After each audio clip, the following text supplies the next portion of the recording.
আমি সিফাত আলম বলছি চট্টগ্রাম থেকে। ঈদ স্পেশাল এপিসোডের পর আজ আবারও ফিরে এলাম নতুন একটি ঘটনা নিয়ে।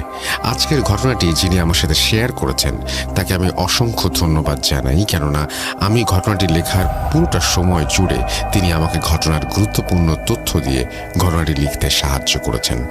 সঙ্গত কারণে তিনি তার নামটি প্রকাশ করতে পারছেন না জন্য এখানে আমি তার ছদ্মনাম হিসেবে রুহানি ব্যবহার করছি। রাসেল ভাইয়ের কাছে অনুরোধ, ঘটনার ভেতরের ভুল ত্রুটিগুলো দয়া করে ক্ষমা সুন্দর দৃষ্টিতে দেখবেন। আমি ঘটনাটি কটকের ভাষায় লিখছি আপনাদের বোঝার সুবিধার জন্য। বলতে শুরু করেন রুহানি।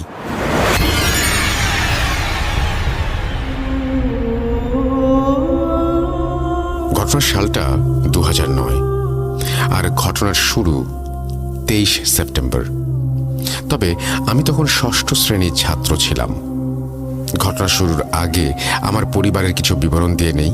আমরা যৌথ পরিবারে আমার মা, বাবা, চাচা, চাচি আর চাচাতো ভাই বোনেরা থাকতেন আমাদের সাথেই, এখনো থাকেন। আমাদের বাড়িটা অনেক বড়। বাড়ির এক পাশে আছে আমাদের পারিবারিক কবরস্থান। সেখানে আমাদের পরিবারের প্রায় 20 থেকে 30টি কবর রয়েছে। সেখানে বেশ বড় বড় কিছু গাছ, যেমন আম, কদম, এইসব ছিল একটা সময়। এখন মূল ঘটনায় আসি। যে বছর ঘটনাটি ঘটল সেই বছর আমাদের পরিবারের ওপর নেমে এসেছিল শোকের ছায়া। সেই বছর রোজার ঈদের দ্বিতীয় দিন আমার চাচাতো বড় ভাই মারা যান। তিনি খুব ভালো সাঁতারু ছিলেন। খুব ইচ্ছে ছিল ওনার আর্মিতে যাবার। সে সময় তিনি ইন্টারমিডিয়েটের সেকেন্ড ইয়ারে ছাত্র ছিলেন। সাঁতারু হিসেবে পেয়েছিলেন সোনালি মেডেল, যা আজ স্মৃতি হয়ে পড়ে আছে আমাদের ঘরে। এত ভালো একজন সাঁতারুর মৃত্যুও হয় সাঁতার দিতে গিয়েই। বিশ্বাস হয়? আমারও হয়নি। ভাইয়া মারা যাবার পর আমার চাচা অনেক ভেঙে পড়েছিলেন। সবাই ভেবেছিল এটা স্বাভাবিক মৃত্যু। ডাক্তার বলেছিলেন ভাইয়া হার্ট অ্যাটাক করে মারা গেছেন। আমাদেরও তাই মনে হয়েছিল এবং মেনে নিতে হয়েছিল। এছাড়া আর কি বা করার ছিল? আমরা তো আর ডাক্তার নই। থাক সেসব কথা। আমার ভাইয়া মারা যাওয়ার পর আমাদের পরিবারে কিছু অদ্ভুত ঘটনা ঘটতে শুরু করে। আমার আরেক চাচাতো ভাই ছিল, সে আমার থেকে 1 থেকে 2 বছরের বড়। ঘটনাগুলি মূলত তার সাথেই শুরু হয়। আমরা ছোটবেলায় সবাই একসাথেই ঘুমাতাম। ভাইয়া মারা যাবার 2-3 দিন পর আমি খেয়াল করি আমার আরেক চাচাতো ভাই প্রায় প্রতি রাতেই জানালার বাইরে হাত বের করে জানালার গ্রিলে হেলান দিয়ে ঘুমিয়ে থাকে। আমাদের রুমের জানালার সামনেই ছিল আমাদের পড়ার টেবিল। সেই টেবিলে হাঁটু ভাঁজ করে বসে সে তার কবজি পর্যন্ত বাইরে বের করে দিয়ে ঘুমিয়ে থাকতো। আমি প্রায় দিনই তাকে ডেকে বিছানায় নিয়ে আসতাম। আমার কাছে অবাক লাগতো, কিন্তু তাকে জিজ্ঞেস করলেও কোনো উত্তর আমি পেতাম না।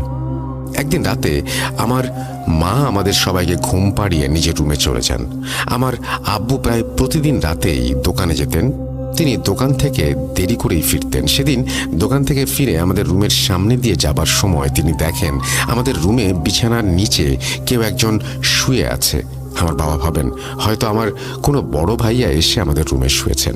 এই ভেবে তিনি নিজের রুমে চলে যান। রুমে গিয়ে তিনি মাকে বলেন, আচ্ছা, আমাদের বাচ্চাদের রুমে কেউ কি ঘুমাচ্ছে? ওরা কি ভয় পায় নাকি?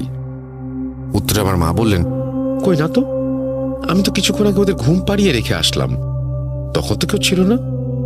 চিন্তায় পড়ে যান আমার মা। আমার মা আমাদের ওপর কিভাবে যেন নজর রাখতেন সেটা আমি জানি না। হয়তো কোনো ফাঁক ফোকর দিয়ে তিনি দেখতেন আমরা ঘুমোচ্ছি কিনা। মা সেদিন সেই ফাঁক ফোকর দিয়ে তাকিয়ে দেখেন আমাদের বিছানার পাশে ফ্লোরে কেউ একজন শুয়ে আছে, আর তার পেটের স্থানে কালো কোনো একটা কিছু আছে। এটা দেখে তিনি মনে করেন কেউ হয়তো ছুরি দিয়ে আঘাত করে পেটের স্থানে জখম করেছে। আমার মা বাবাকে বললেন, কোনো চোর ডাকাত ঢুকে থাকতে পারে, গিয়ে দেখি চলো তো। আমার মা বাবাকে নিয়ে আমাদের রুমে আসেন। এসে দেখেন আমাদের রুমের দরজার সামনে আমার ভাই অচেতন অবস্থায় পড়ে আছে, আর তার অর্ধেক শরীর ঘরে, বাকি অর্ধেক বাইরে। দেখে মনে হচ্ছিল কেউ তাকে বাইরে নিয়ে যেতে চেয়েও যেতে পারেনি। আর পেটের কাছে জামার অনেকটা অংশই পোড়া, আর তার শরীরে কোনো আঘাতের চিহ্ন নেই। তাকে অনেক ডেকেও তার ঘুম ভাঙানো গেল না। আমার ভাইয়ের সারা শরীর ছিল সরিষার তেলের গন্ধ ভরা। তার মাথা থেকে তেল গড়িয়ে পড়ছিল, মনে হচ্ছিল কেউ তাকে সরিষার তেল দিয়ে গোসল করিয়ে দিয়েছিল। আমার মা তাকে সেদিন রাতে গোসল। পরের পার্ট পাইতে পেজটি ফলো করে পাশে থাকুন।